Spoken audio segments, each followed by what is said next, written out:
If you convince me of this, you can have my hat. I don't have a hat. What hat? The proverbial hat. I will eat. How about I eat my hat? Okay. I will eat my hat, the proverbial hat. On stream? Sure. Awesome. I've eaten shoes. I'll eat whatever. I've eaten underwear. Oh. I'll eat it all. Put it in my mouth.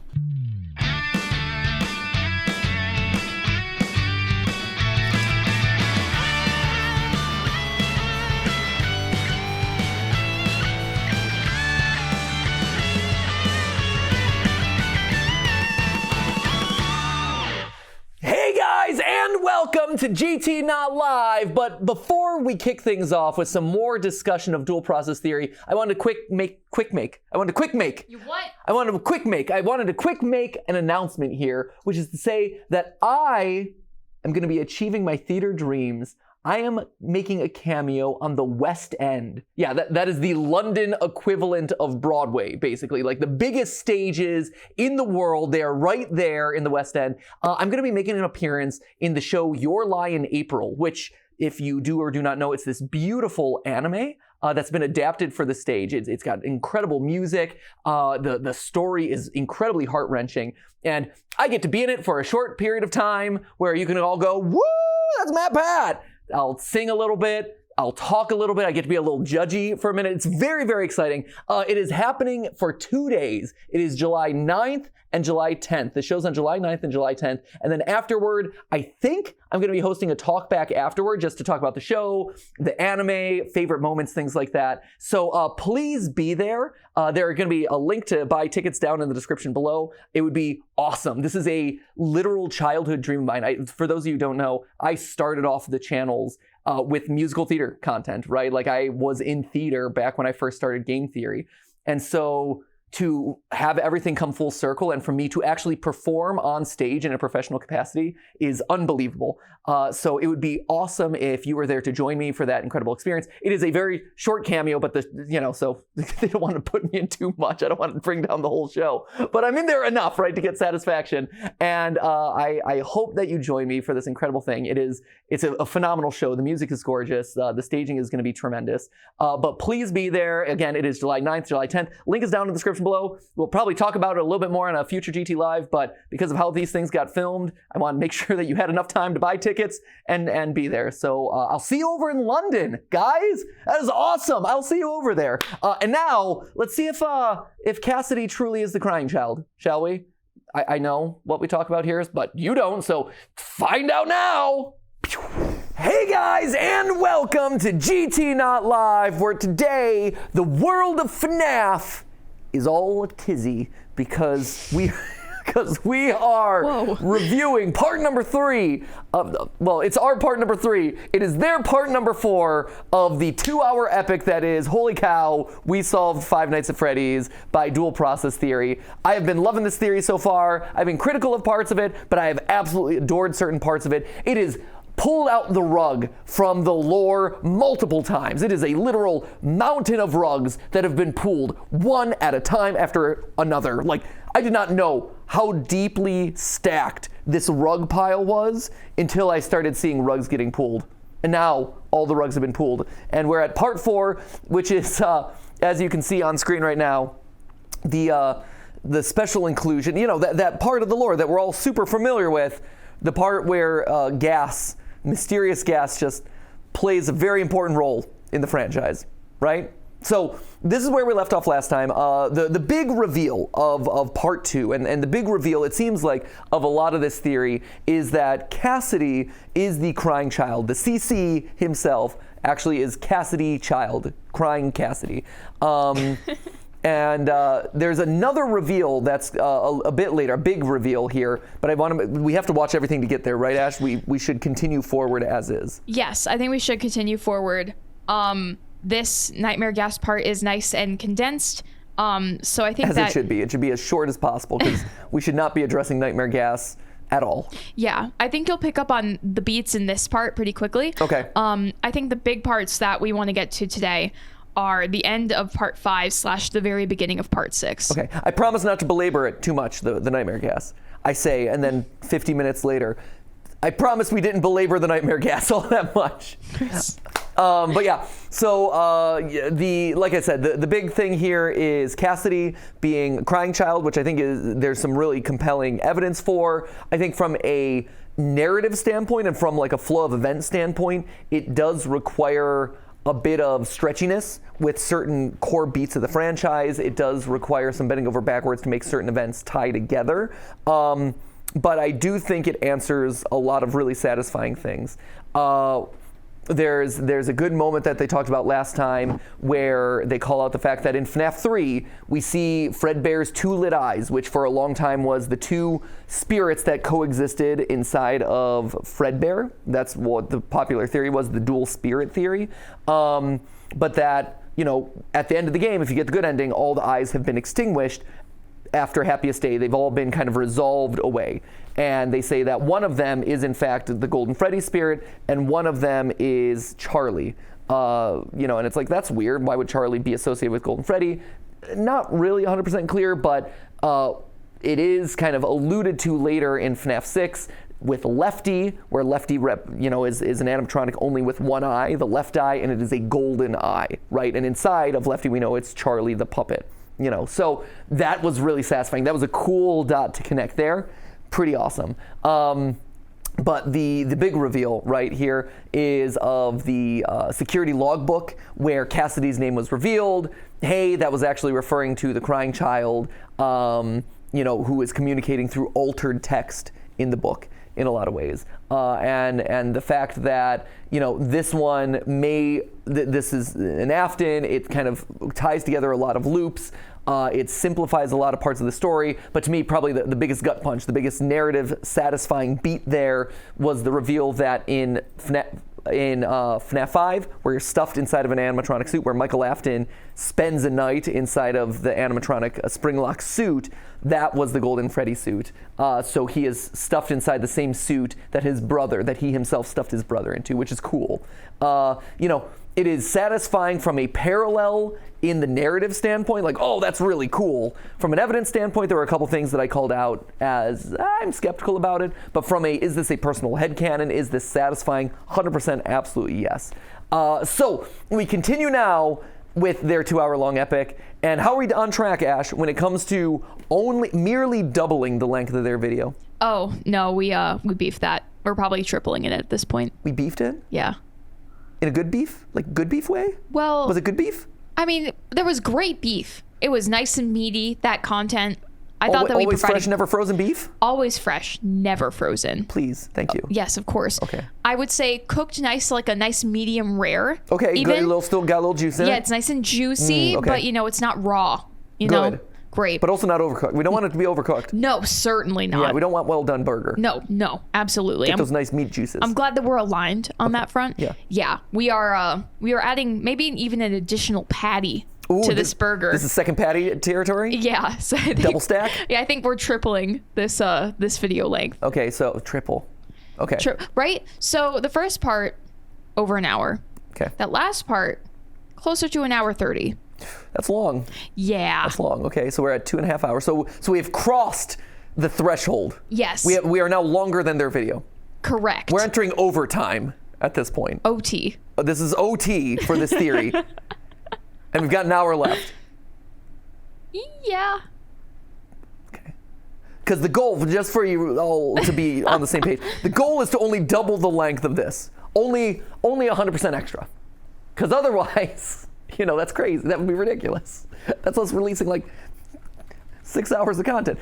Who am I, Jenny Nicholson? Talking about Galactic Star Cruiser? No. Come on. Don't be ridiculous.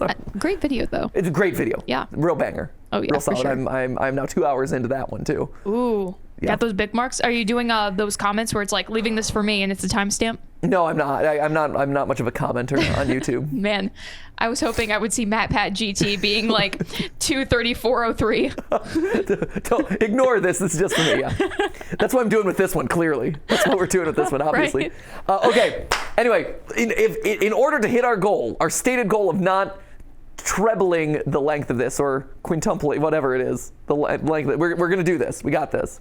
So part 4, woe, nightmare gas be upon you. Yeah, again, just to give you the brief recap, and I'm sure they'll do the same thing, so I won't belabor the point, but nightmare gas is a new inclusion to the series with Tales from the Pizzaplex, where there's a story that is very explicitly referencing FNAF 4. Michael is in there, and he's basically in this house. It's all like an experimental lab, and just he's being literally gaslit. There is nightmare gas that's being pumped into the building for years at this point for him, and he's living through these repeated nightmares.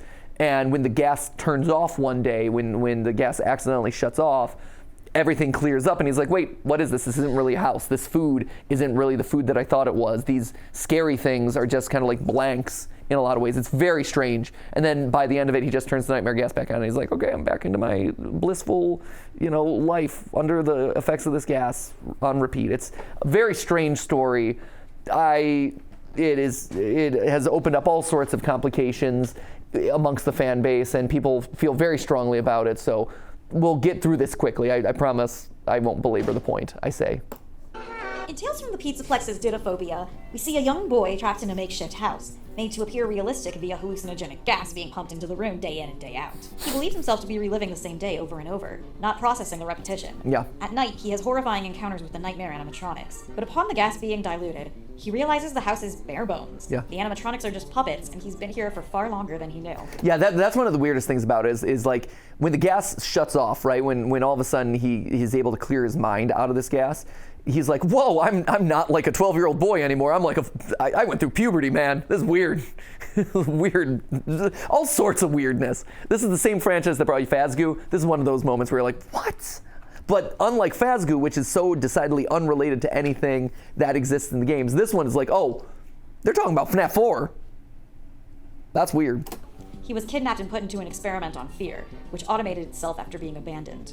He realizes that he is in a hidden area of the sister location bunker, and after trying to call for help, hears a tape of likely Afton convincing him to turn the gas back on and go back to his delusion. Yeah. Is this true to the games? Possibly. If you look in sister location, there's tanks of unlabeled gas literally everywhere. Yeah. There's at least 3 in every room. Having the place full of nightmare gas would explain quite a few things about it. And the nightmare gas experiments explain the connection between the FNAF 4. It is interesting. Yeah, we've always assumed. Nightmare gas would explain quite a few things about it. Yeah, the reason I wanted to pause on this, and it's cool that they call this out, is, for those of you who don't know, canceled due to leaks. This is the infamous screen that had to be brightened where sister location was canceled. Like, Scott was doing a troll move. He's like, oh no, I canceled, sister location canceled due to leaks. And everyone thought like, oh, it was leaks about the game, right? Like some secret about the game had been canceled. But then you do the classic brighten it, and you get this whole story about there being gas leaks at sister locations, sister babies, Sister Babies. Sister Babies. Sister Babies. Circus Babies Pizza World, which was closed, right? And it's because of gas leaks. And I think a lot of us have always assumed that it's like, oh, it's like, like gas as you would expect, like a methane gas or a butane or like a, like a gasoline gas, right? Not a fear hallucinogenic gas leak. Lol, so strange. But you could tie that back into that, and they are also right to call out that it is weird the number of oxygen-esque tanks or like weird tanks that just exist all throughout this location. And the nightmare gas experiments explain the connection between the FNAF 4 house and sister location, as seen in the latter game's custom night, as well as the fact that FNAF 4 house does not match up with the crying child's house as seen in the cutscenes. When looking at the contents of the scooping room in Ruin, which may or may not be the same room, it's debatable, but it was definitely heavily inspired at the least, you can find several cans of nitrous oxide, which is being actively pumped into the room.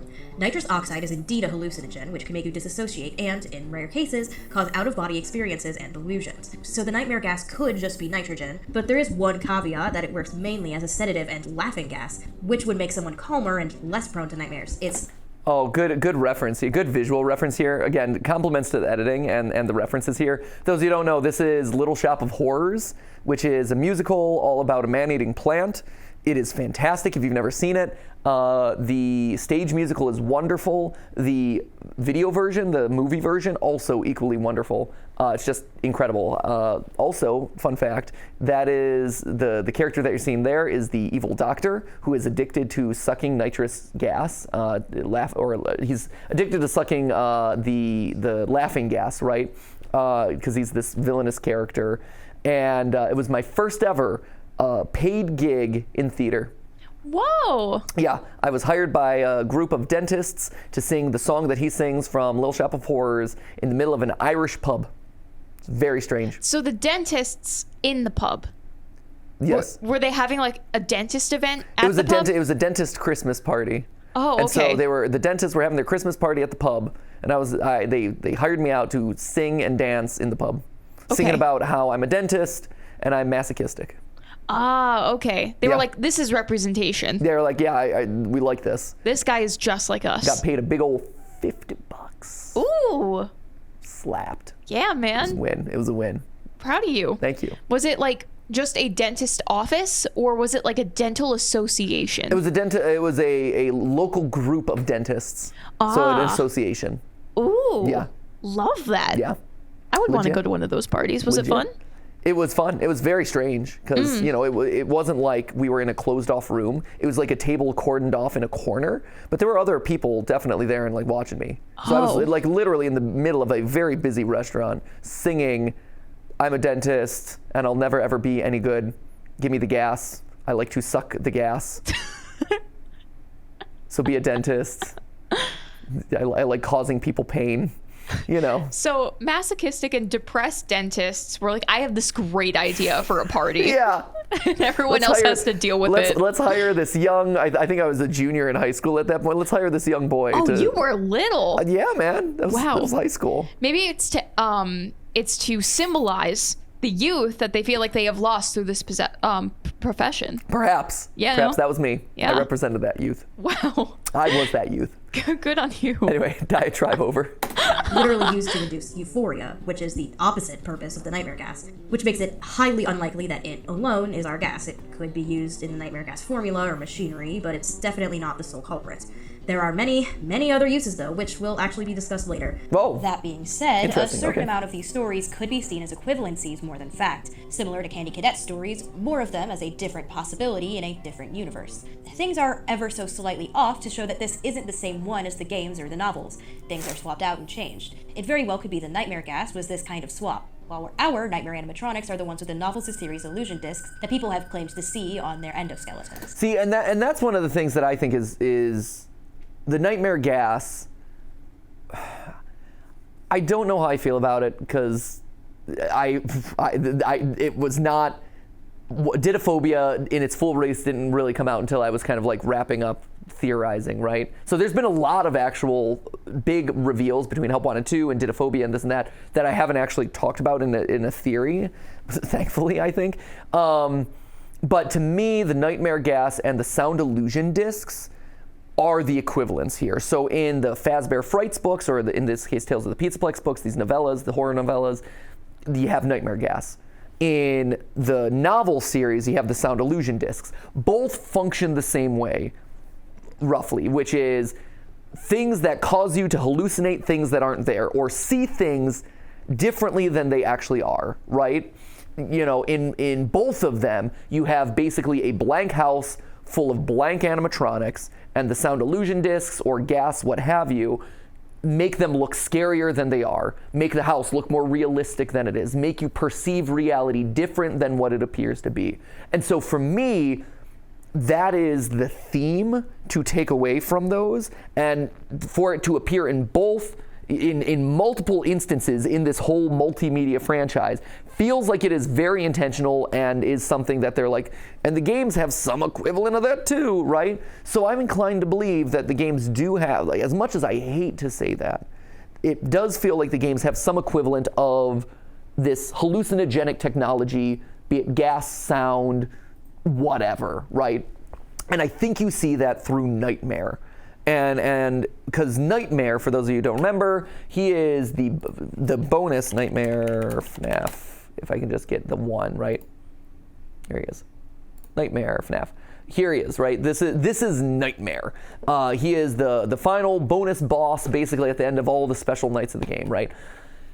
The reason I think that the gas or hallucinations have to be in the game franchise in general, right, is because of this guy, where in the books, multiple times now, we see these repeated stories of smooth animatronics that transform into more realistic, fleshy or soft animatronics when the hallucinations activate, right?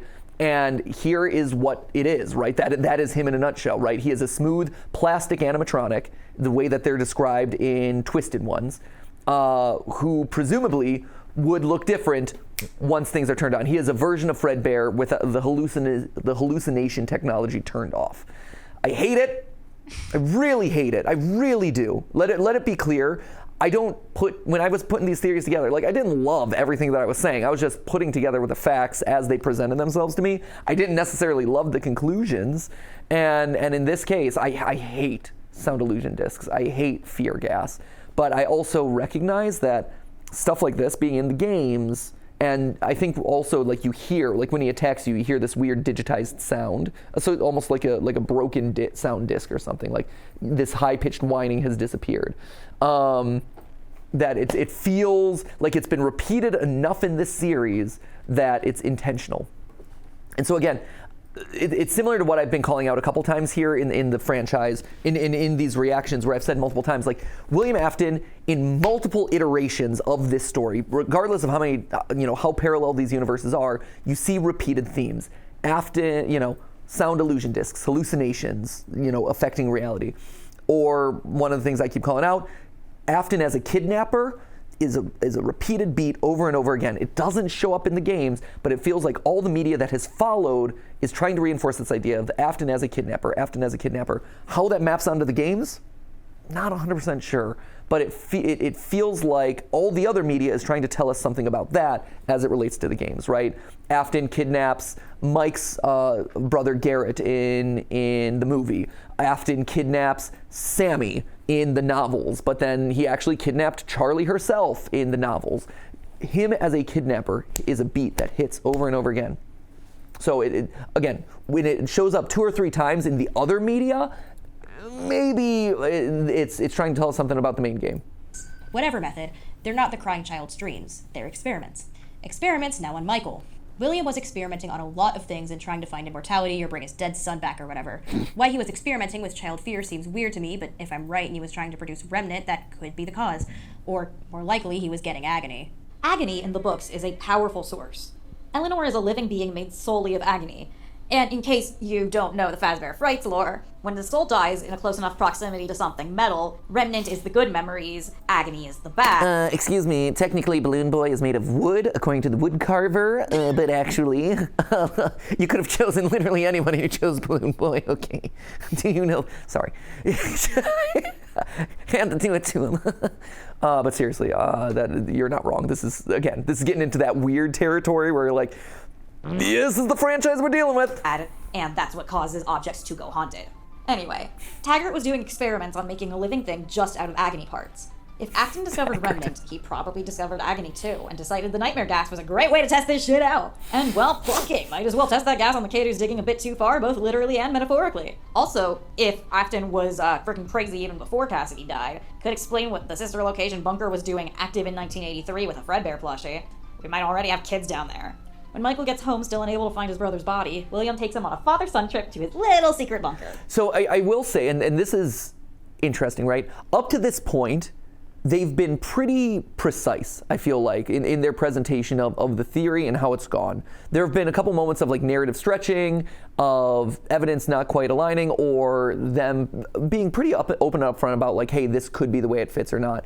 It does feel here that they're being a bit more loosey-goosey with it. I think that they included this because they felt like they had to include it, but didn't really want to, or didn't find a good narrative cohesion to it, because they're being much more dismissive, or like, oh, it could have been this, or some way it does this, or they're being much more flippant with this chunk in a way that the 3 chunks up to this point have not been. And it's an interesting tonal shift for them. I don't know if it's that, they just included this and didn't have a good explanation for it, but felt compelled, or if the video was getting long, or they were eager to get to the next section. But this one feels less coherent and less tight than the other stuff that came before.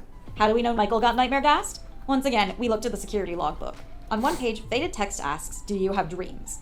On the same page, Michael sketches Nightmare Fredbear. Only someone who'd been through FNAF 4 gameplay would know what Nightmare Fredbear looked like, because he went through these experiments, and the nightmares persisted well into his adult life. He has dreams of the same halls, of the nightmare creatures with teeth in their stomach, teeth everywhere. The teeth that killed his brother now coming for him. How long he's there is questionable, but I don't actually think too long. So are they, and this is, Ash, I'm going to go to you on this one because you've watched this multiple times. Hello, yes. Which is, so do they believe FNAF 4 is Crying Child? Crying Cassidy? Or they believe that it's Mike? Or do they believe it's both in some way? I would lean more towards both. It is, I think, through the perspective of Cassidy, but telling us about what happened to Michael, if that makes sense. Well, it would be because Cassidy would have had to come. Cassidy's dead at this point. Yes. So it would have to have been Cassidy first. Yes. Okay. So what happened to Cassidy through the perspective of Michael, not Michael through the perspective of Cassidy? Yeah. Okay. I get what you're going for. Okay. Yeah. Yeah. We know as an adult, he has his own house that's in a neighborhood and not in the middle of the woods like the Afton house, and his neighbors seem to recognize and like him, so he's not in that chamber forever. If he's Fritz Smith in FNAF 2, he was out by 1987. Likely Will just kept him there for long enough that nobody would notice, or as long as William just wanted to experiment for. When Michael comes out, he's terrified and more traumatized than before, and he knows what will happen if he keeps questioning his father. Yeah, it is interesting where, to me, I think that this was a short period of time in the aftermath of his kid dying in some way. And it happens for a short period of time in the aftermath of Crying Cassidy, Crying Child dying. And is happening at night. I do think he's doing small scale experiments on his kid at night. I don't think it's as permanent of a thing as the books make it seem. You know, in the book, it's didophobia. It is literally, he is trapped there for years in this repetitive cycle. And we see other stories in Fazbear Frights also reiterate a repetitive cycle of fear experiments. There's another one that's very directly referencing FNAF 4 and it being a hallucination and all this stuff in, I forget the name of it, but it's another one that's very directly referencing this same concept in Fazbear Frights. But I think for the games, it's just him doing this in small scale at night to scare his kids. And again, I believe it is probably the result of he went to that place again. Whatever Midnight Motorist is, and Afton being like, he went to that place again, he'll pay the price, he'll learn not to go to that place again. I think it is all tied to him torturing his son in some way with these fear experiments. So he shuts off, tries to keep living and keep going. He's fallen back into trying to get his father's approval as a trauma response to the abuse he's been going through. That's fair. Even before the nightmare gas, William was coming home drunk just to yell at him. As Oswald does in Into the Pit, when nobody can tell his father is now a murderous yellow rabbit, he decides to play along. Michael tries to please him, to make him happy, and pushes any and all doubts aside. If he starts questioning, he has to live in a nightmare again. Or possibly the nightmare gas literally gaslit him into thinking he was I made that joke too the whole time, and his father Great is now minds. the only person he can actually trust. Either way, his dad has full control of him. We mentioned later that we believe Michael was Fritz Smith, and it's basically confirmed he's the guard for FNAF 1. We know for a fact he was the later guard of Sister Location. All three of those, I believe, were as errands for his father. I think he's under the same level of control that Vanessa is in the 2023 film. And help me clean up the mess that you created! He pretends to be a normal adult. That's funny. He acts as though he- That's a good line, actually. I had forgotten that line in the movie, but that's a good line to reference. The idea of Afton, again, gaslighting other people around him or being kind of this abusive force to his own kids or to the family around him, saying that they're causing their own problems, that they're the ones at fault for the things that he's doing. It's a really good call out of that one line, because it's accurate, right? That line really distills Afton's character and his methodology and his mentality in a lot of this. It's a cool one. He has his own life, but really he's always just doing what his dad says. He can have his own house, sure, but he has to come when his dad calls. And why wouldn't he? He's been gaslit and gassed at the same time. Part of him understands just how dangerous his dad really is. The other part just wants his approval after all this time. For now, though, Michael has just become another tool of his father. Something that makes William very happy. For now. Now, when does the rest... Yeah, and that's a good call out. I've recognized this in the aftermath of me doing, like the last complete timeline I did, I think I made Michael more of an antagonistic force than he was for a while. Once he gets scooped, it feels like it changes, but it does seem like he is trying to help his father for a period of time. And I think that, and I didn't fully give that beat of his character credence in the timeline. I think for the sake of efficiency, for the sake of streamlining it, and just for the evidence that I had when I was writing that at the time, I wanted Michael to be, he's the angsty kid, he's antagonistic to his family, and he stays that way until eventually he has to go down to the basement. And so it didn't really make sense for him to do what his father, like if you look at the theory, it's and he finds this mysterious room and goes down there. No, he's fulfilling on his dad's wishes, and he's fulfilling on what his dad's request was. He's trying to help him out in a lot of ways. I think he is more of a willing, I do think that he's probably more of a willing participant in what his dad is doing for some period of time in his arc. Michael goes from angsty kid to, traumatized kid to him being good boy to help his father, who has brainwashed him, for lack of a better word, up until the point where he gets scooped in sister location, at which point then it's hey, there's bad stuff happening here. Maybe I do need to strike back against this, go back to all the pizzerias, start burning them down, start kind of correcting for his sins in a lot of ways. The rest of our story continue, 1987, when they realize the animatronics actually are haunted because of Charlie. Here we go. Give gifts. Give me life. Was that the point of 87? When Charlie died, Excellent. the puppet escaped Thank its you. box and found her in the attic. Insert obligatory Markiplier 87. Obligatory at this point. Every FNAF video that is a timeline mentions 87. It was legally mandated. Just like anytime someone says the word theory in my vicinity, I'm legally mandated to say, "Hey!"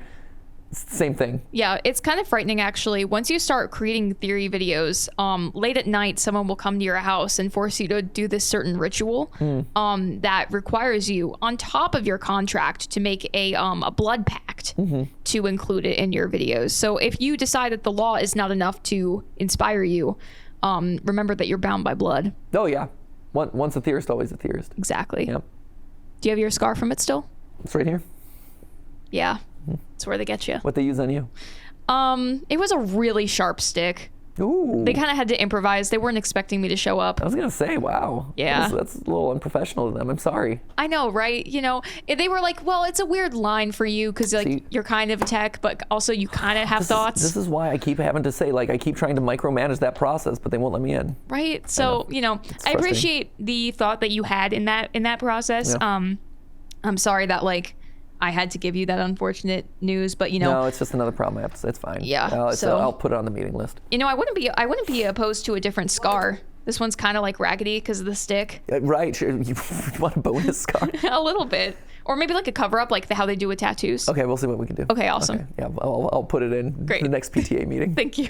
Though the ring made it malfunction and crash on top of her, and her spirit attached itself to the animatronic. When it was repaired and put back inside, she woke up. She was in the pizzeria, and she could tell that she wasn't alone. And it was in Charlie's nature to protect the innocent. She could have moved on, but not while there were still children there who needed her. She recognized the souls inside of these animatronics like hers was, and decided to stay for them. It might have taken her a while, though, to figure out what exactly to do. The souls weren't in the animatronics exactly. They were wandering, like Susie in Fazbear Frights, going between places that were familiar, but always coming back to Freddys. But Charlie wasn't wandering. She had full control of the puppet that had crashed atop her. Then she figured out it had to do with the bodies. Back to Tales from the Pizzaplex. In the same book as Didophobia is Alone Together, in which possession in the FNAF universe is basically explained to us beat for beat. Yeah, this is a weird story. The story itself isn't particularly interesting, but they go into great detail about what spirit possession is. And you're like, this is a very strange thing to put into this story. It feels like there's an ulterior motive here, and yeah, they're going to go into it, I'm sure. But it is very explicit and very detailed about this is what an actual spirit does and what a ghost is. Most importantly for this, main character Travis's grandmother tells him, most ghosts linger around the place they died, especially if their remains are undiscovered. They travel around the places that are familiar to them. The story shows that ghosts will wander, confused and lost, until finding their own body. Upon seeing themselves, they will suddenly become whole instead of broken and scattered. Their memories of their death return, and they understand where they are and what has happened. Charlie Puppet figures this out. Their memories of their death return, and they understand where they are and what has happened. Yeah, so this is why it is important this is, again, one of I like that the theme today is, hey, anytime this franchise it's like Beetlejuice. If you say Beetlejuice 3 times, he comes into being. It is similar in FNAF, right? If you say the same thing 2 or 3 times, chances are it's probably important to the lore, and it's probably an important theme, like hallucinations. one thing that's repeated over and over again, you see it in the movies, you see it in the books, is the wall of drawings, right? I think we were all a bit surprised when the grand finale of the FNAF movie is, let me draw a picture! And it's like, no, you've defeated me! And it's like, what? What? And it is a one-for-one copy of what happens in the books, to be honest, where in the finale of the books, you know, you have a lot of activity happening in the spirit world. You have a bunch of characters who are kind of like on the verge of death or have crossed over. And so what their task is in the final battle, the final boss battle against Afton, is to piece together these ripped up drawings showing the bunny man hurting these kids, and show, this is what he did to you. Look at this is what he did to you. And they're like, wait a minute, that makes sense. We need to turn on the bunny man. We thought the bunny man was our friend. So it is, again, it's this repeated motif. It's a motif, I guess. A repeated motif of like these pieces being put back together to reveal what they were, right? And we're seeing this here with, they see their bodies, suddenly their memories come back together and they're like, oh yeah, I was killed by this guy. We see it in the movie where it's like, this is what happened to you, bunny man kill you. And they're like, yeah, that's right. The most impressionable spirits ever. Like, oh, duh, how could we have forgotten that one? So it is a repeated theme that they're talking about here. Charlie Puppet figures this out, and then figures out where the bodies are. In the Give Gifts, Give Life minigame, she's not putting masks on dead children. Quite the opposite. She removes the masks and shows the ghosts their own bodies, stuffed into animatronics. They're able to remember who and what they are. That's kind of weird. The physical text of the video game is like they're putting the masks on. I think it's more symbolic. I don't think it is either. I don't think it's her putting. I don't think it's the puppet putting masks on anyone. I also don't think it's the puppet taking masks off of anyone, to be honest. Mask off, puppet. I think instead it's just symbolic of, hey, here are the 4 dead kids. Here are the characters that they were associated with. I'm giving them life now through the form of these animatronics. I'm raising them up to the level of living beings again. I think it is a symbolic gesture rather than a literal gesture. That's always been my interpretation of this. Now they're able to fully possess the animatronics. No longer wandering spirits, they fuse themselves to their robot bodies. Sure. All except for Cassidy Afton. Charlie finds Fredbear, still left in the back room with Spring Bonnie. He's possessed, like the others, but unlike the others, something is different. Cassidy is there, but he's confused and wandering. He's only half in that bear, half somewhere else. Never quite able to bond. He can't even move the suit from its slouching, sitting position. Just make it twitch a little, the more uncomfortable he gets. Charlie Puppet realizes that she can't help him, because his body isn't inside of him. She can't give him the life that she gave to the others, because his body isn't here. So while the others become more in control, Cassidy slips away. He's been trying to appear to Michael, begging him to find him, but then Michael stops responding. That's interesting. It's an interesting interpretation, because his body isn't there. They're not wrong, right? You see the 4 kids in the corners, and then after you do it, you see a split second of the body appear. You see it's a frame perfect thing. The body appears in the center, and then Golden Freddy jumps out. So the idea that the body is elsewhere, it's a good interpretation of it. I think the counterpoint to that, and again, this gets into the question of like, hey, and we'll see if they get there, but is there 1 missing children's incident or 2? This is the classic question. Whoa. Are they going to get there? Are they going to get there? I don't know. You watched it, so. Well, yeah, but like spoilers. Okay. Yeah, should I keep watching then? Because yeah. Otherwise I should talk about it. Okay, I'll keep watching. Because what I mean by that is in FNAF 1, we know that there was a missing children's incident. In FNAF 2, we see that there are specifically 5 dead bodies along in the location, right? Here, I'll just pull it up just because I was going to. FNAF 2 mini games. It is this one right here.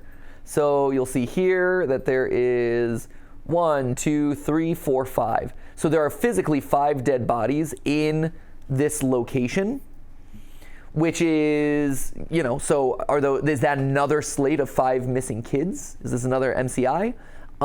That's always been one of the big debates of the franchise. We also see that you have the Wizards kind of hanging out, but you also have Golden Freddy, who is teleporting around at this point.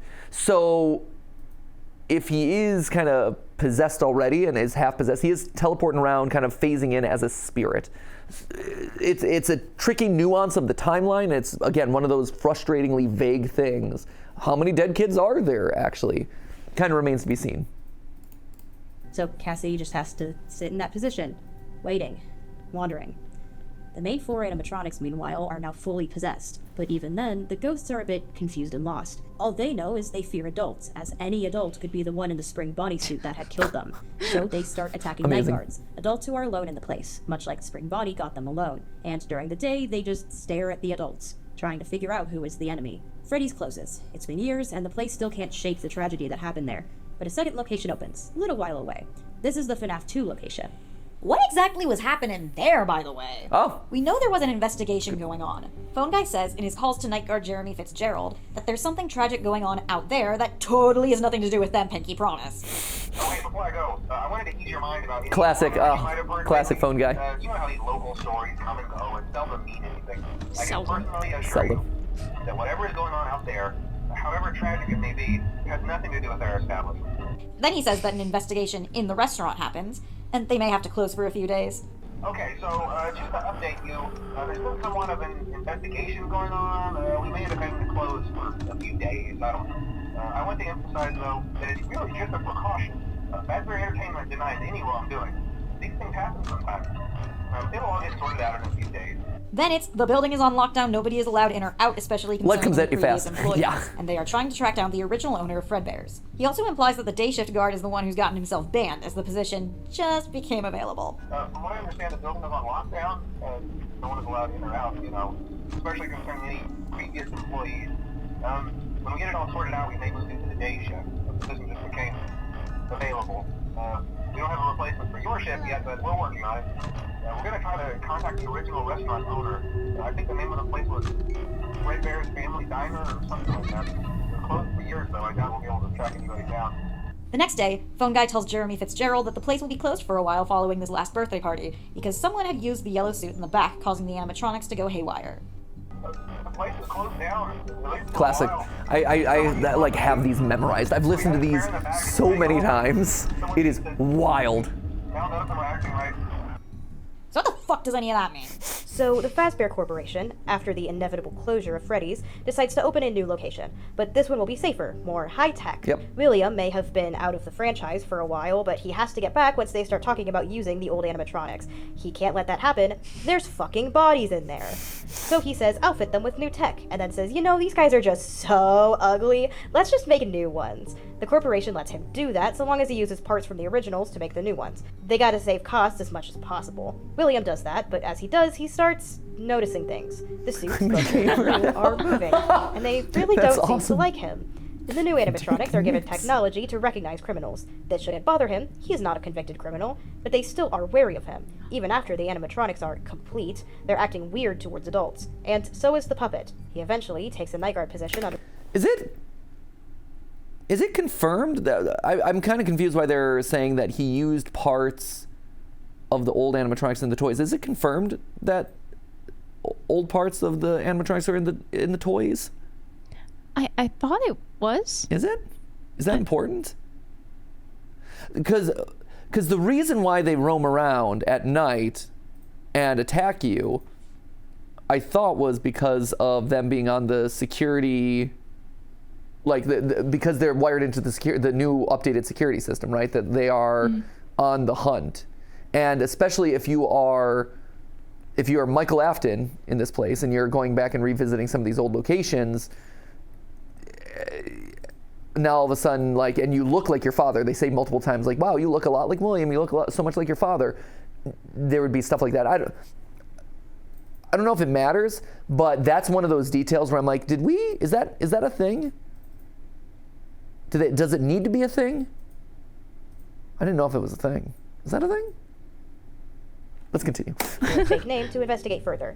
Yes, he's big in the company, but the local manager communicates with the corporation, not him specifically. We're going to try to contact the original restaurant owner. And it's there that he realizes the truth. It did work. The animatronics are possessed. He could find immortality here and or bring his son back. He's probably lost the plot by now if he even had it to begin with.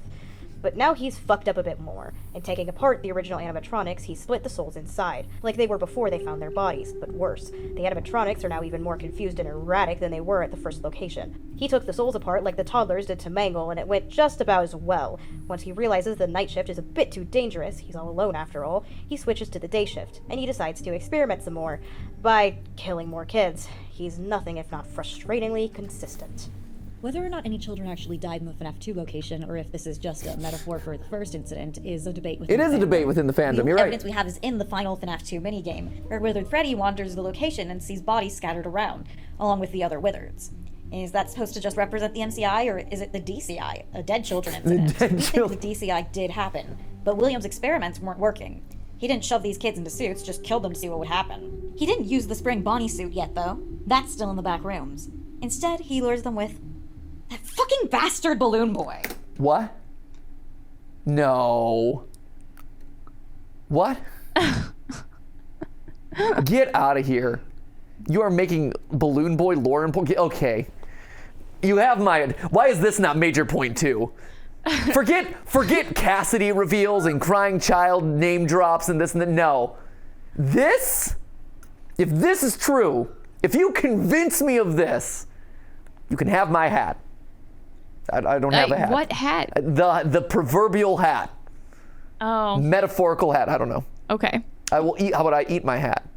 Okay. I will eat my hat. The proverbial hat. On stream? Sure.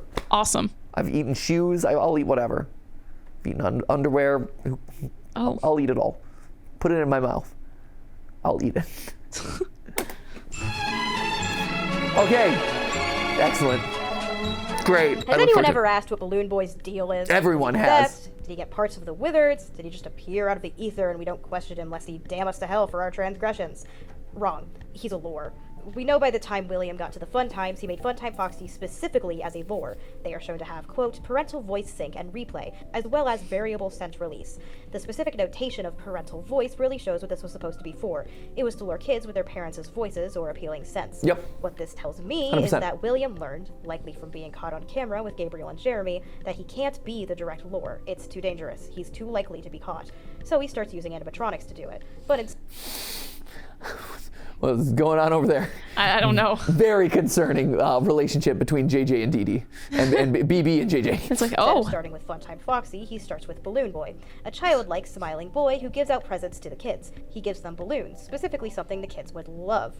And he has very specific voice lines, one that kids would recognize and hear. Either they hear Balloon Boy laugh in another room and wander off to get balloons from him, or they straight up think he's another kid and wander off to go help him. And then they get grabbed. Heck, this is... Why is Balloon Boy so damn small in the FNAF movie? I don't know. It is so strange. He's like a little trinket. It is so strange. Just take your balloon boy with you wherever you want to go. Your little pocket balloon boy. It's weird, man. But then wherever you go, in any location, it could be discreet, but you'll have a little friend that you can go, hi, to. There's a couple weird instances of Balloon Boy in the Fazbear Frights / Tales of the Pizzaplex stuff. One is he's like a traffic road sign to like warn kids to be safe drivers. That's a weird one. He is a small like pocket figurine, kind of like good luck charm in one of them. To a guy named Sergio, like Sergio's Lucky Charm or something like that, that eventually like convinces him to slice his own face off, basically. That's a weird one. So there is a pocket version of My Pocket Balloon Boy. And then there's the last one, which is kind of like normal sized as a wood carver. And to me, that's why I did the But Actually thing with Balloon Boy earlier about him not being metal, and what I think he really is, which is he dates back to, whether it's Henry or William or whatever, there's a story in Fazbear Frights that's the wood carver, right? It's the name of one of the books, and it talks about this guy who whittles these very like convincing or very effective prototype animatronic-esque figurines, right? And they're somewhere between kind of like the mini arenas that we see in Sister Location and like Balloon Boy, right? Kind of like they're hewn out of wood, but they are imbued with life in some way. I forget the details of that story, but they're imbued with life in some way. And they're very convincing and artistic and whatever. And so to me, Balloon Boy has always come from that era of the animatronic process, right? They're prototypical, very early stage characters from this franchise, from one of the creators, Henry, William, otherwise, who knows. That's what I've always, because they are very wooden, right? They're not metallic like all the other ones, or at least they don't seem to be to me, so. Probably why Balloon Boy can walk, so that he can lead children directly to the Afton. It's possibly him stealing the Night Guard's batteries keeps them from figuring out what's going on, making him a lure and a distraction. Or maybe he just wants his sweet, succulent AA batteries.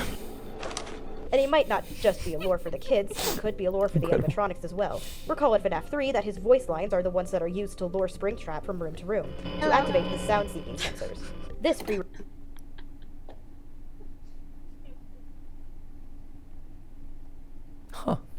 recorded voice put into Balloon Boy serves as a lure for the children, and a lure for the animatronics to keep them away from where William is doing his work. This is also, we should note, his purpose in the Twisted Ones. Charlie is lured to a specific area by his calls, thinking a child is in danger, and then is attacked by multiple wind-up Balloon Boys as the illusion discs ramp up. He's a lure in the books, and he's a lure in the games. That's what Balloon Boy's deal is. But the lure doesn't work on the puppet, which Phone Guy notes is always thinking, and it can go anywhere. It's a lure. It's a lure. I don't think I'm going to eat my hat for that one. So, is it a lure? Is it a lore? Is it a lure? Or is it a lure? Or is it neither? Or both? Here's the thing. The part about using his voice lines to lure Springtrap around in FNAF 3, that's cool. I like that. That's a good connection to have made. That is a very interesting call out. But that is also predicated on the fact that he is a kid, and that also I think is worth calling out, and I think that's interesting. The fact that I'm not convinced that he would be luring other kids around, right? I think that's the big takeaway of a lot of this is I'm just not. I don't believe that one. They say at one point that Afton is no longer using his yellow suit to kill the kids here. I'm not, even if there is a second missing children's incident and kids are dying, I'm inclined to believe that he would still be using his yellow suit, right? I don't see why he wouldn't be, is I guess my question. Why not? Is it just because the previous location, like someone was using a yellow animatronic suit and was, lured them away and we need something new now? It feels, it could be, it couldn't be. Again, it's one of those things that it sits in that middle ground of you could speculate about Balloon Boy all you want. As far as the evidence around Balloon Boy, not a whole lot. The fact that they called out his voice line lures Springtrap around, cool, that's fine. And I think that's an interesting piece of a solid lore there. I think there's also, like I said, Woodcarver talks about things that are pretty Balloon Boy-esque. So there's some hints of things in the books, maybe not solid evidence, but hints of things. I think more so than anything else, the most interesting connection to Balloon Boy is the rosy cheeks, which connects him to the things of circus babies.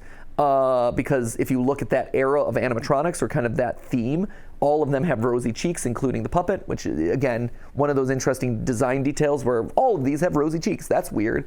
You also see in Sister Location, Baby's room, her observation room, the hanging gypsy and ventriloquist and all these kind of marionette dolls that were used in a puppet show back in the day. And so again, and they have a very similar style to that of Balloon Boy. And so, here, I'll pull it up real quick. Baby room, Sister Location. You got these guys, right? Him, them, these feel very much, I'm so glad this is such a small file. These feel very much of the same ilk that is Balloon Boy. That's not to say the Balloon Boy could have been made into a lure or whatever, but wherever these guys came from, it feels like Balloon Boy is connected to them in a lot of ways, and also connected to the things with other rosy cheeks. Likely William figured out the puppet was Charlie around this time and that she was more aware than the others, as she hadn't been split into parts. So he set up the music box to keep her quiet and keep her in one place. So William is grabbing...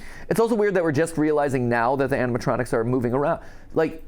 Have we rewound back in time? I guess I'm a little bit confused about the presentation of their timeline. Have we rewound back in time because at this point, they've been talking about how William Afton put the kid in, crying child Cassidy, in Golden Fredbear, so that way, and then he gets Springlock there, right?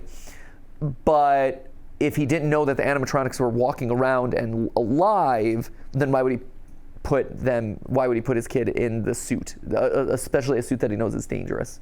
His comatose son in there, right? There's a couple of logical inconsistencies there that I think you can figure out a flow that allows all those to work, and I think that they may have just overcomplicated this section and it didn't need to be this intense. I think it's like, he puts the bodies in the suits start walking around, he's like, whoa, Remnant exists, and this is a thing, I need to kill more kids to harvest more of like, this is what we'd said in our timeline, I think it still stands. He sees like, whoa, the robots are moving around, that's really weird, maybe I need to kill more kids and harvest more Remnant. And so he starts doing that. All of a sudden, he's like, let me harvest it from those original animatronics, boom, boom, boom, boom, boom. Let me dismantle them in the FNAF 3 location, at which point then, wow, I've got all this Remnant, I can start experimenting on it. Oh wait, now I'm spring-trapped, you know? More kids, but not putting them in suits. Personally, I think the reason for this is that there wasn't room. There's too much high-tech stuff in the toys. There isn't a large chest cavity to shove kids into. That's why the fun times are specifically designed my with the dead shape of kid the won't curled-up fit. child inside of them. Darn it. To make sure that the DCI waste doesn't happen again. But anyway, this starts up rumors and investigations. The new Freddys opened and now there's more kids going missing. It has to be connected to the company. Investigations begin and the animatronics notice. They're still in pieces, but they realize kids are going missing. And they figure out it's the security guard. Phone guy says they've started acting aggressive towards the staff the day before the day shift position becomes available. The same day, the building is put on lockdown. I believe that the morning of Night 5, or at least right after Night 4 ended, the DCI bodies were found, and they were found by the animatronics. The Save Them minigame shows a Freddy being led by the puppet throughout the place, seeing all the bodies, as well as watching Fredbear appear and disappear while avoiding the purple guy. Once the bodies are located, then the animatronics can do their job. Retrofitted with safety equipment, part of those have to give them the ability to contact police if they see a criminal. And this isn't just a guess. When Mengele enters the room, we can hear specifically them channeling into a police radio.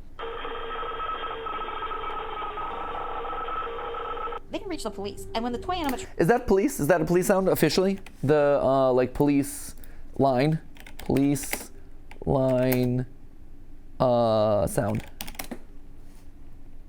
Not police siren, it's the police call line, like the APB, I guess. Excuse me. Bless you.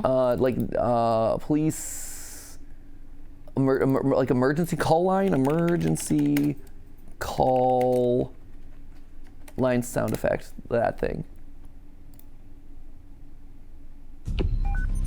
911, what's your emergency? That's too dramatic.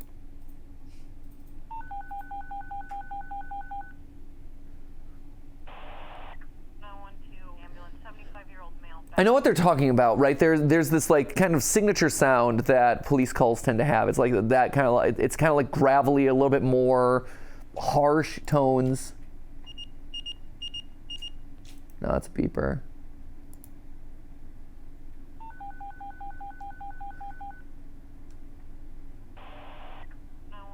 Yeah, I'm not really getting it, but I know what they're going for here, and it's interesting to hear it because I had never associated that as the sound that Mengele is channeling.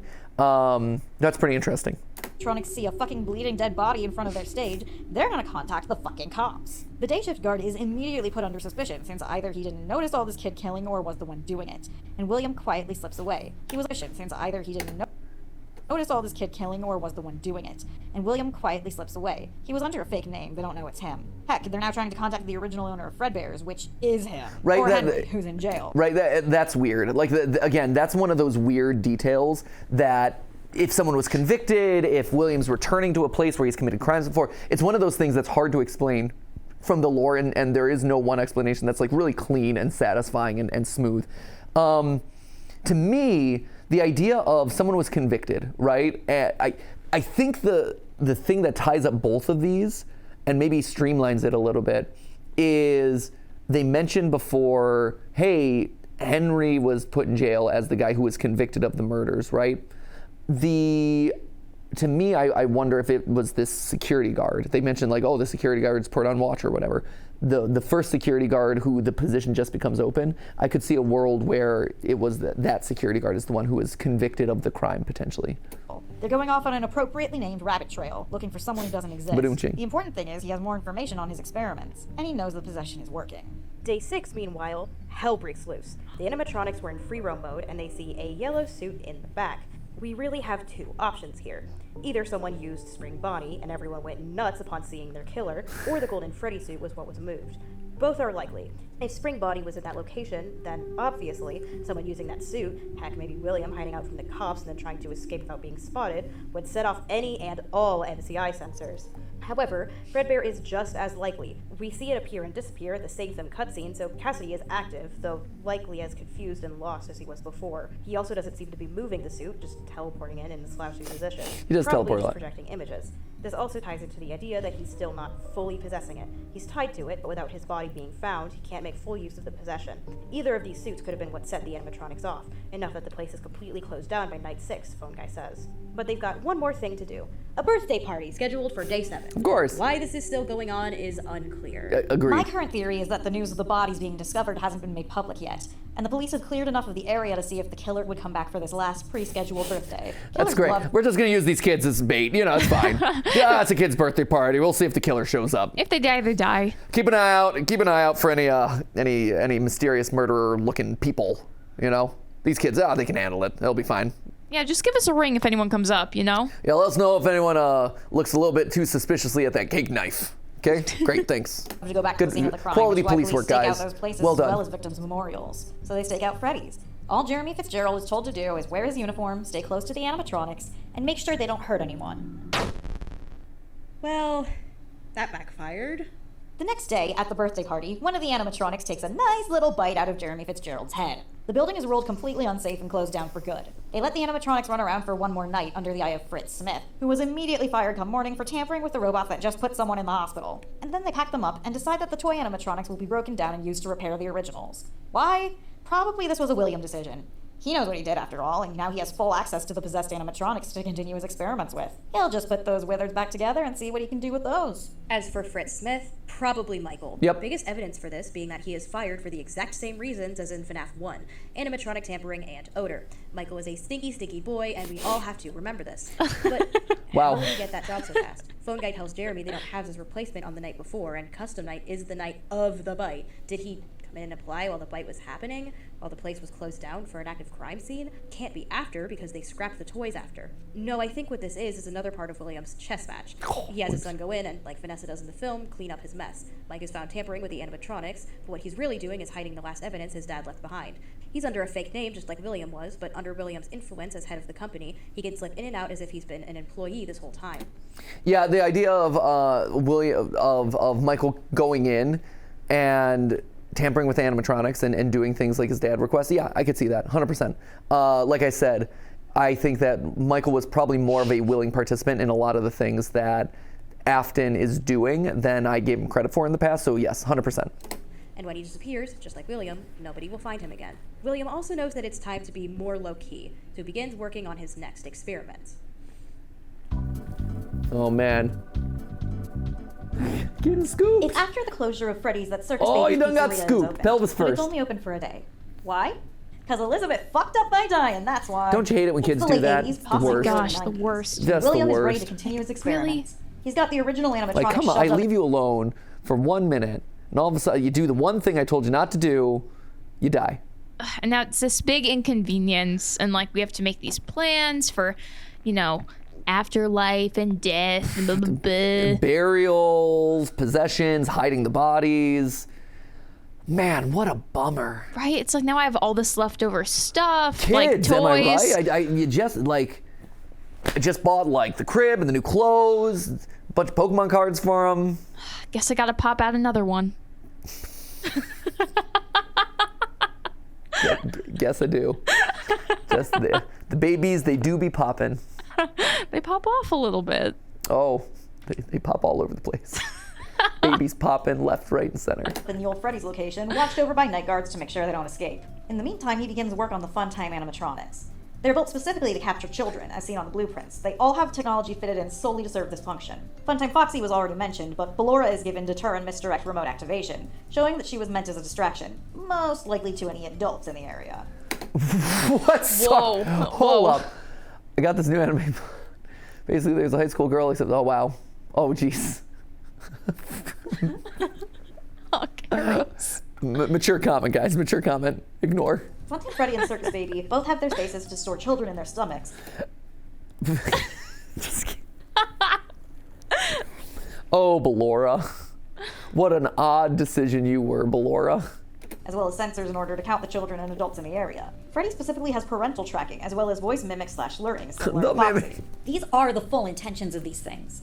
They are made to kidnap children. Yeah, this is where things get clearer specifically again. for these death experiments. Because when we see the blueprints of the scooper, we see it specifically equipped with a remnant injector and remnant reservoir. William fully knows about remnant now, and he's working to inject the Funtimes with as much of it as possible. But the animatronics only work for one day. Circus Babies opens with a party, and Elizabeth Afton attends. William, knowing how dangerous this stuff was, told Elizabeth to under no circumstances go play with Baby alone. So of course she goes to play with Baby alone. Kids. She doesn't understand the danger of these animatronics after all. Cassidy died when she was a But you should understand, you obey your parents.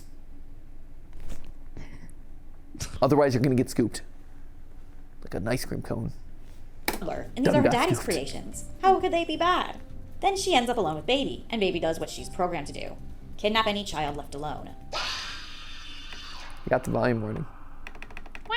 But it doesn't work. Baby fucks up, or Elizabeth fights too much, or something wasn't programmed properly. Or maybe she was programmed to kill immediately after all. Yeah, like that's you're not wrong to call this out. This is one of those weird moments that's like, what? Because as you see here, very clearly in the graphic novel that has been approved and appreciated by everyone, she's got a claw and a meat grinder in her stomach. Literally a meat grinder. Like, I feel like I've seen you. That's an industrial shredder. I've seen YouTube videos that run that test. Like, what happens when you put this through an industrial grinder? There it is. Oscar Mayer's got a copy of this one. Yeah, that. No kid is getting shoved into that stomach and coming out alive. That kid be ground up into a pulp. Ooh. That robot right there is the equivalent of a NutriBullet. Really. She ain't in there. Other books show them as more containment vessels. I don't know what it is with Baby, right? I don't know if why Baby's the grinder of them. It's a weird thing. Or something wasn't programmed properly. Or maybe she was programmed to kill immediately after all. Because instead of just kidnapping her, the scooper inside of Baby brutally kills Elizabeth. William immediately closes the restaurant, claiming this is due to a gas leak. There is a world where the explanation here is that no one finds her in time. I don't know if that's necessarily true, and if Afton like double checked in there. But in one of the very first stories of Fazbear Frights, they do tell count the ways, which is basically counting the ways that this girl could die. But she does this while trapped inside of Funtime Freddy's stomach, and she lives in the stomach until she eventually like asphyxiates because she runs out of oxygen. Kids franchise. But it's one of those things where there is lore potential for kids just being trapped inside of these things until they eventually die, and that could have been what happened to Baby, is she just is trapped in there and people forget about her. But the way she's drawn in the book, very strange. There's just a grinder. And hell, maybe it was, if he's got nightmare gas laying around after all. People started reporting seeing strange things around the place. Just as William brings the Funtimes back to his nice little bunker, he realizes that Elizabeth isn't gone. Baby's eyes have gone from blue to Elizabeth's green. The experiments are working. He's put Elizabeth into Circus Baby. But he needs to learn more. See, Elizabeth is in Circus Baby, definitely. But she's not Elizabeth. Not quite. She doesn't remember him. She barely remembers anything. That won't do. He can't just have his daughter's soul living on. He needs his daughter. It's also possible that this is why she has what appears to be a Mimic 1 chip. She wasn't acting right, so he wanted to program her to. But that's a whole discussion for another time. So, Willy Boy. So I guess we're not talking about the Mimic today. Fair point. Respect that. Don't know. That's a whole nother can of. That's another 3-hour-long video that we'll react to whenever that comes out a year from now. Starts renting out the animatronics as a cover, while still doing experiments and figuring out what's going on. As he does, he realizes that he's forgotten something important. His last remaining kid, Michael. Michael's an adult now, and he's either moved out or was kicked out. He has his own place in a nice neighborhood where the residents seem to like him, but he's still under his father's influence. He's not in the bunker. We know that from his message to William that he had to be told where it is. But where he is Freddy Fazbear's Pizzeria. He took a job at the old Freddys, working as a security guard after the disappearance of Phone Guy under the name Mike Schmidt. But his tampering with the animatronics and his depression stinkiness was noticed and reported. Stinkies. Maybe he was indeed starting. He's just got gas, man. It's a condition, okay? He's got a lot of gas that he has to deal with. Oh man, get this man some Beano stat. This man needs this Beano. For sure. I love that in the realm of this video, Michael's a stinky boy, and we must remember this. We must remember this. And they won't let us forget. No, the depression stinkies are a very real thing. They are. Very stinky. Very odiferous man. Most odiferous boy. Like a French cheese. Oh, like a fine French cheese. Michael Afton. Oh man, mold growing all over that rind. Bluest of cheeses. That stank. Oh, ripe, robust. You smell it and it's like a solid that you have to pass through. Boom! Smell! The kind that throws you off balance, you know? Knocks you off your heels. Starting to rebel a bit by figuring out what was happening with them. Maybe he was trying to retrieve parts for his father's experiments, and only after this all went down did William pull a Tejanos and say, fine, I'll do it myself. It's mainly a good chance that he was actually obeying Phone Guy's last request and checking in on the animatronics for, more bodies. But more importantly, just before he gets fired, Michael starts seeing Cassidy again, appearing as Fredbear. Cassidy is appearing in and out of his field of vision, screaming, "It's me." Cassidy has been a wandering soul for maybe a decade now, and he's probably forgotten himself, but he recognizes Michael. He recognizes his brother, and he's screaming, trying to get his attention. Michael, however, doesn't mention this to his father. Last time he saw Golden Freddy, he got nightmare gas fun time, but it doesn't matter anyway, because he gets fired and William gets notified. William decides to cut the whole security guard thing over there.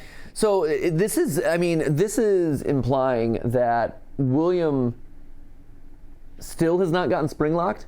This is pretty late in the timeline for William to get spring locked, I will say. That's true. Like, it's pretty late in the game for him to still be like operating alone. It's also worth calling out that again, not that the novels are canon or a Bible to be followed, but Afton gets spring locked fairly early in those books and comes back to do his remnant experiments later, where he starts fusing remnant together and mixing the metals together and this and that, harvesting the metals and melting them. So there is that element of it. There's also the element of like, hey, if at this point sister location is a thing, if at this point he's not really being suspected of murder in any way, like at the opening of sister location, people are like, William Afton, what do you want to do at your restaurant? And he's like, I want to do these. Like, he's still a respected member of the community in sister location. And so why would he send Michael to do his bidding down in the basement and like, oh, you have to be the one to put her back together? I guess he could use it as a sacrificial lamb, or like, it's too dangerous for me down there.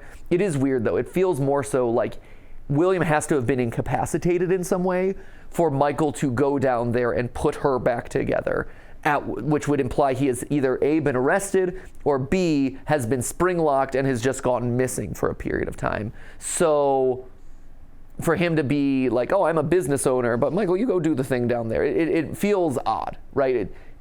That from a motivational standpoint and from we're still waiting for him to get spring locked and that hasn't happened yet. It's a protracted period of time that we're dealing with. Can't have anyone else tampering with the animatronics after all. He'll take care of Michael, and he'll take care of the animatronics. First, he makes sure Fredbear is safe in the bunker. Now that Cassidy's hidden, William can't just leave the animatronics there alone, so he goes, night by night, and rips them apart. Lures them to the back room they can't enter and tears off their limbs, one by one. And once they're ripped apart, he can use those parts to advance the fun times. He can use their remnant to advance the fun times. He starts injecting the remnant of the missing children into the fun times, but in doing this, he fucks up again. When making the toys, he still knew which parts went where. Now he's melting down all of the children into one glob and splitting it up again, breaking the souls into something confused, angry, and even more hostile than before. But this time, they recognize him outside of the spring Bonnie suit. They remember him as the FNAF 2 day guard, and they know who he is and what he's done. Baby's been injected with some of the remnant too, and she has little to no memories of being Elizabeth. Something happened when... So they're saying, okay, see, I think this is one of the reasons why the spirits have to stay intact for a while. Because if all of a sudden you're like, oh, he melted down the animatronics, mixed up the souls, but then they like come back and chase him down, or it is weird, right? Yeah, this is the part where I start to lose it. I think they pull it together a little bit when we get to the second plot point to a big like whoa moment. Okay. But okay.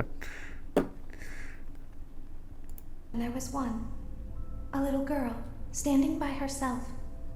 I was no longer myself, and I stopped singing. See, the thing is, so they're saying that they mixed them all together, and they're angry now, and that's why they attack him. And I'm assuming that's where we're getting to with Springtrap. That they're finally going to spring lock him. The problem is, I feel like the original animatronics have to still be intact at this point, or like the souls can't be mixed yet, because we still see them as their individuals. They eventually do get mixed up. Yes, they eventually get mixed up and become the fun times, but I feel like that has to be after the spring locking. Which is again how the books portray it, right? The books portray it as he gets attacked by the individual spirits, he turns into Springtrap, at which point then eventually he breaks out of the wall, he is brought back to life, whatever, and he continues his experiments. He's like, I need more experimenting, but now this time I'm going to melt the metals together and infuse it into the fun times and stuff. That feels like it makes more sense to me. It's weird that the mixed up souls attack him, just because they're like raging and angry. I don't know. I'm not 100% convinced of this point, but I also need to think through what my counter argument for it would be. Just something feels slightly off about this. I get what they're going for, but like they themselves call out, once the souls become kind of disconnected or broken apart, they lose a sense of themselves. And as multiple media has shown, the movie, the books, etc., they obey Afton for a while. Like, they are on his side for a period of time until they are put back together and shown the truth of what has happened. And so for them to have been ripped up and mixed together like the fun times are at that point, it feels like they lose themselves and then start obeying him at that point.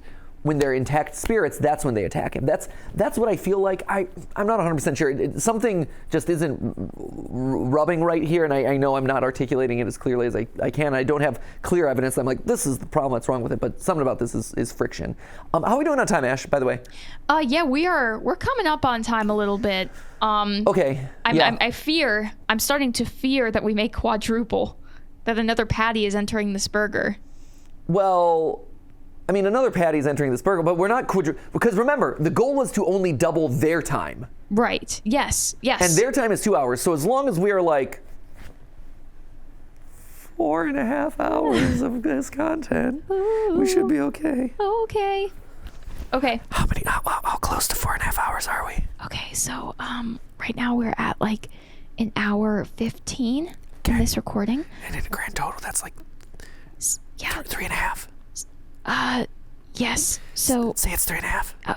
Okay. Yes. Okay, excellent. 3.5. So that gives us one final hour for this last. It's only like 45 minutes. We got that. Yeah. I think a positive mindset's a very helpful thing to have. Fantastic. We're gonna nail this. Yeah. Okay. Awesome. So should I wrap this one up?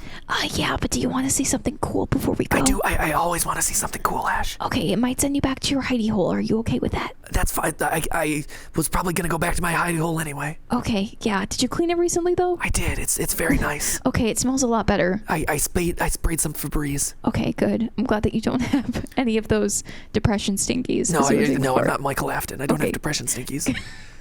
I just have normal stinkies. Yeah, it's true. I do. It is. Wow. Am I flatulent around you? I apologize. No, certainly not. I apologize for my flatulence to anyone. We all got a little stink to us, We do. It's true. So, I'm not saying you are above normal. Okay, enough about my farting. What was this cool thing I'm seeing? Okay, so if you want to go down to the chapter, yes, the chapter parts. I'm assuming I'm jumping to. Yes. Here. Right. Major right point up. 2. Right up there. Right up there. Right at the top? Yes. Vengeful Spirit? There you go. Okay. I'm excited. I'm curious about Vengeful Spirit. That bunker. He's not going over there to find Elizabeth with him. He's going over there to punish him. Because Michael is the one he should not have killed. Hold up, sorry.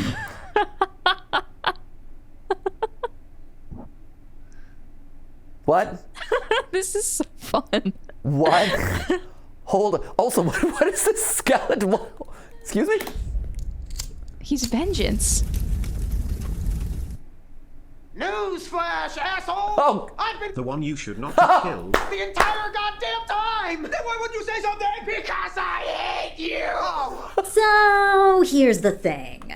We discussed in part 3 how Cassidy is the name of the crying child, not a separate missing child. Yes. Does that make the crying child the vengeful spirit? Seems like it would. It's possible. His dad is putting his spirit through a lot of shit and terrorizing quite a few people in his name. But the bits of evidence toward that hit... It also, again, you just showed a clip from the movie, so it does seem to imply that, like, the blonde kid who looks a lot like the vengeful spirit and the kid who is in Golden Freddy is the ringleader of the spirit children and is angry and is very clearly targeting, like, is just angry at everyone and is targeting everyone in the Afton household. I'm just saying. It does seem like that clip is one of many instances that we have of the person inside Golden Freddy or the spirit inside of Golden Freddy representing this vengeful spirit. Anyway. Pale in comparison to the idea of Michael Afton as the vengeful spirit, as the one William should not have killed. Sure, William may not have killed him directly, he may not have wielded the knife or the scooper or whatever, but the way Michael says it was right where you said it would be, they thought I was you, followed by a scoff, and just like you asked me to, this all tells me there is another thing he is certain of, that William knew this would happen. William knew where the location was, and that he was sending Michael to his death. Does Michael even die? I mean, he does in FNAF 6. The one you shouldn't have killed? No. I am pressing X to doubt this one. Whoa. This is me pressing X to doubt that Michael Afton is the one you shouldn't have killed. And that he's the little creepy face in the vents during Ultimate Custom Night? No. No. I'm intrigued though. I'm gonna keep an open mind. I am more, whereas Cassidy, I'm like, oh, I could see that. That makes sense to me, or like I could see some arguments being made here. I am highly skeptical of Michael being the one you shouldn't have killed, but I guess that's the final can of worms we open in part 4 of our 4-hour series on this episode. Yeah, so that will be the point when you go back to watch the rest of this, that previous part. Yes. I love throwing you into dismay, into chaos. I'm gonna go back to my hidey hole. I'm gonna go to the Mind Palace. It is freshly Febrezed. It smells like citron. It's delicious smelling right now. Wonderful. So I'm gonna go there. I'm gonna inhale a lot, and I'm going to think a lot. I feel pretty good about me being like, yeah, I don't think it's Michael.